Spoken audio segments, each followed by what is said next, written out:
मैं सबसे पहले तो मुझे लगता है हम सबके लिए बहुत ही गर्व की बात है कि ये लोक मंथन हम भारत के लोग का आयोजन राजस्थान में हो रहा है। ये सभी के लिए, हम सभी राजस्थानियों के लिए गर्व की बात है। और मुझे भी आपने अवसर दिया कि मैं भी इस पूरे कार्यक्रम से जुड़ूं। और मुझे लगता है कि जो मैंने देखा, क्योंकि मैं हैदराबाद गई थी और मैंने वहाँ आयोजन देखा, जब मैंने देखा तो उस समय, उससे पहले वैसे गजेंद्र सिंह जी ने भी आग्रह किया था कि राजस्थान में होना चाहिए, उसके बाद मैंने भी आग्रह किया कि नहीं, राजस्थान में होना चाहिए, और आज राजस्थान में ये हो रहा है। तो ये बहुत ही गर्व की बात है। और राजस्थान मुझे लगता है सबसे उचित स्थान भी है लोक मंथन के लिए। और हमारी जो संस्कृति है, हमारी विरासत है, हमारी परंपराएं हैं, ये मैं तो, क्योंकि मैं राजस्थान से हूँ, तो मैं ये मानती हूँ कि सबसे सर्वश्रेष्ठ हमारा राजस्थान है इस मामले में। तो ये सभी मानते हैं। और आज ये आयोजन होने जा रहा है, हम सबके लिए बहुत ही गर्व की बात है। और लोक मंथन जैसे आयोजन केवल विचारों का आदान प्रदान नहीं होते, बल्कि समाज को नई दिशा देने का माध्यम बनते हैं।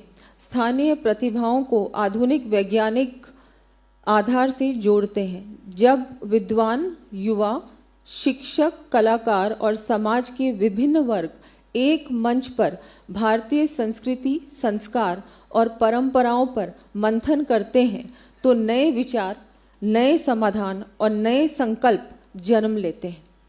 मुझे खुशी है कि मैंने हैदराबाद में पूर्व में आयोजित कार्यक्रम में भाग भी लिया, और मुझे लगता है कि हम में से बहुत से होंगे जिन्होंने किसी न किसी लोक मंथन के कार्यक्रम में भाग भी लिया होगा, देखा भी होगा, अनुभव किया होगा। तो मुझे लगता है कि क्यों ना हमारे राजस्थान में होना चाहिए, और हम हर संभव प्रयास करेंगे कि हमारा कार्यक्रम बहुत ही भव्य हो और बहुत सबसे सर्वश्रेष्ठ राजस्थान का कार्यक्रम होने वाला है। ये मैं आपको आज आश्वस्त करती हूँ।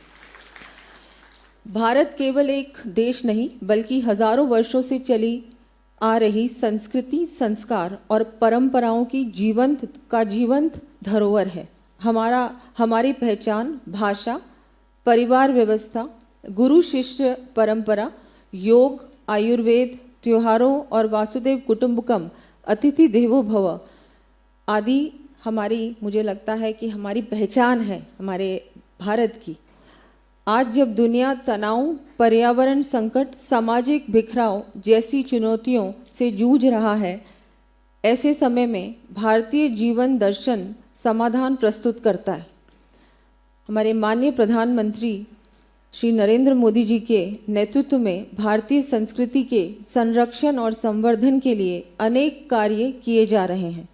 आज विश्व भारत की ओर केवल आर्थिक शक्ति के रूप में नहीं, बल्कि आध्यात्मिक, सांस्कृतिक, नैतिक मार्गदर्शन के रूप में देख रहा है। आज आवश्यकता है कि हम इन संस्कारों को जीवन का हिस्सा बनाएं। नव पीढ़ी को अपनी संस्कृति से जोड़ने के लिए परिवार, विद्यालय और समाज तीनों सहभागी बने। अब जब हमारे बच्चे अपने इतिहास, महापुरुषों और परंपराओं को जानेंगे, उनमें अपनी संस्कृति के प्रति गर्व का भाव विकसित होगा।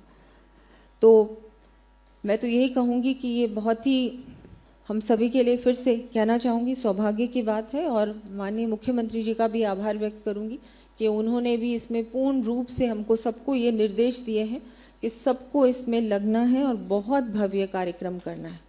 तो मैं एक बार फिर आप सबका बहुत बहुत आभार व्यक्त करती हूँ। आभार।